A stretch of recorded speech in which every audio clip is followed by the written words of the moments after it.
Hi guys, welcome to my channel. Sky News host James McPherson was weighed in on Disney's latest movie, calling it a prime example of the woke culture that is infecting the entertainment industry. Let's go and check out Snow Woke and the 7 Pronouns, a brutally honest review of Disney's new movie by Sky News Australia. I want to run out of time to review the Snow White movie, so I'm going to, Evelyn, skip straight into that. Disney, as you know, has quietly released now the remake of its classic Snow White cartoon from 1937. Quietly, because the remake star Rachel Zegler had signalled this would be totally woke, and it didn't go down well. She said there would be none of this being woken up by a kiss from a prince. Here she is. Yep. The original cartoon came out in 1937, and very evidently so. There's a big focus on her love story with a guy who literally stalks her. Yeah. Weird. Super weird. So we didn't do that this time.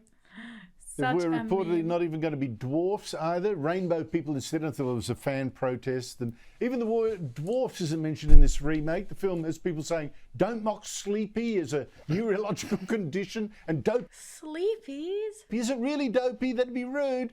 Reviews are out now. The Australians... Dude, like, these are nightmarish. They are so scary to look at.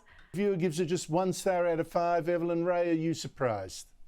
No. All I can say, Andrew, is that she'll be very thankful that there wasn't a prince to wake her up so that she can see all the reviews about the movie that she's been in. But, you know, they're actually saying that this is Disney's, well, potentially Disney's biggest flop. I think they've spent over $300 million.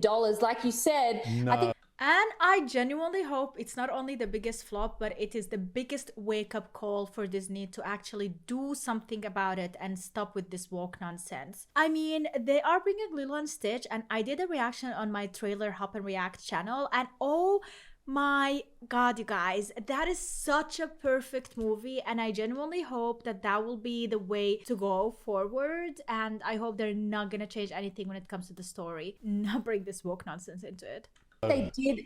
They did a whole movie and the reviews were that bad they had to redo it, and even their redo has completely and utterly failed.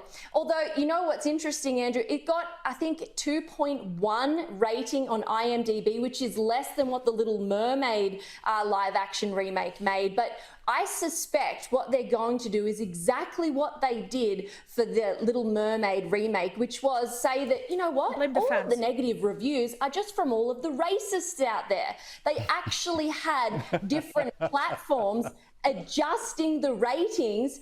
Yeah, this is literally what they do. When you're a part of this woke cult, you are always victimizing yourself and you are always looking for the next person to blame. It is never your fault. You will never admit it. And that is the problem. And saying, you know what, I think this much of the ratings were from racists, so we're just going to delete them and give it this artificial reading. I suspect that's exactly what they're going to do. But I think there's a little bit of hope, Andrew. I don't know if you've heard, but we've just heard that for the first time in 2 decades, there's a new Disney Pixar animated series out there where they've put an openly Christian character in the series, and they've replaced it, or they've actually cut out of that same series a transgender plot line. So I wonder whether it took Disney to hit rock bottom. No. It is one thing to create a whole new story representing something out there, but to take a religious person and take a Christian and change it with a transgender, that is literally shitting on a whole religion. How dare you? And what do you think the outcome is gonna be? Like, you are asking for trouble. At this point, you're asking for it. To lose potentially $300 million for them to bring back what every parent across the world wants, which is child-friendly, Christian value, good entertainment, you know, things for kids again. That's all everybody wants. And so hopefully this flops so hard that they finally learn their lesson.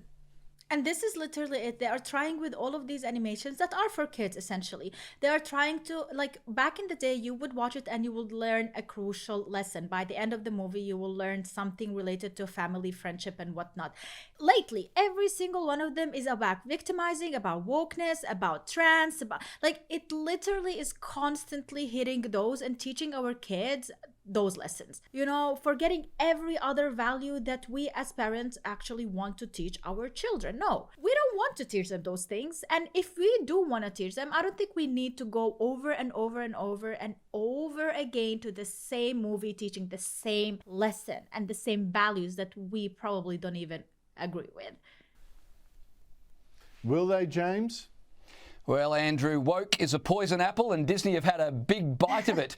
This movie should be called. That's a good They should call this movie Snow Woke and the Seven Pronouns. It's so bad. If you were to watch this movie on an aeroplane, Andrew, you'd walk out.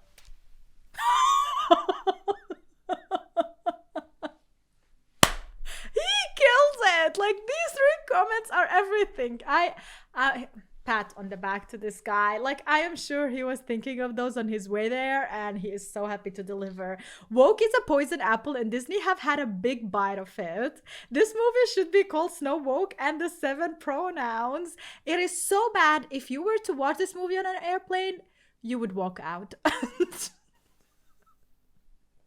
Brilliant.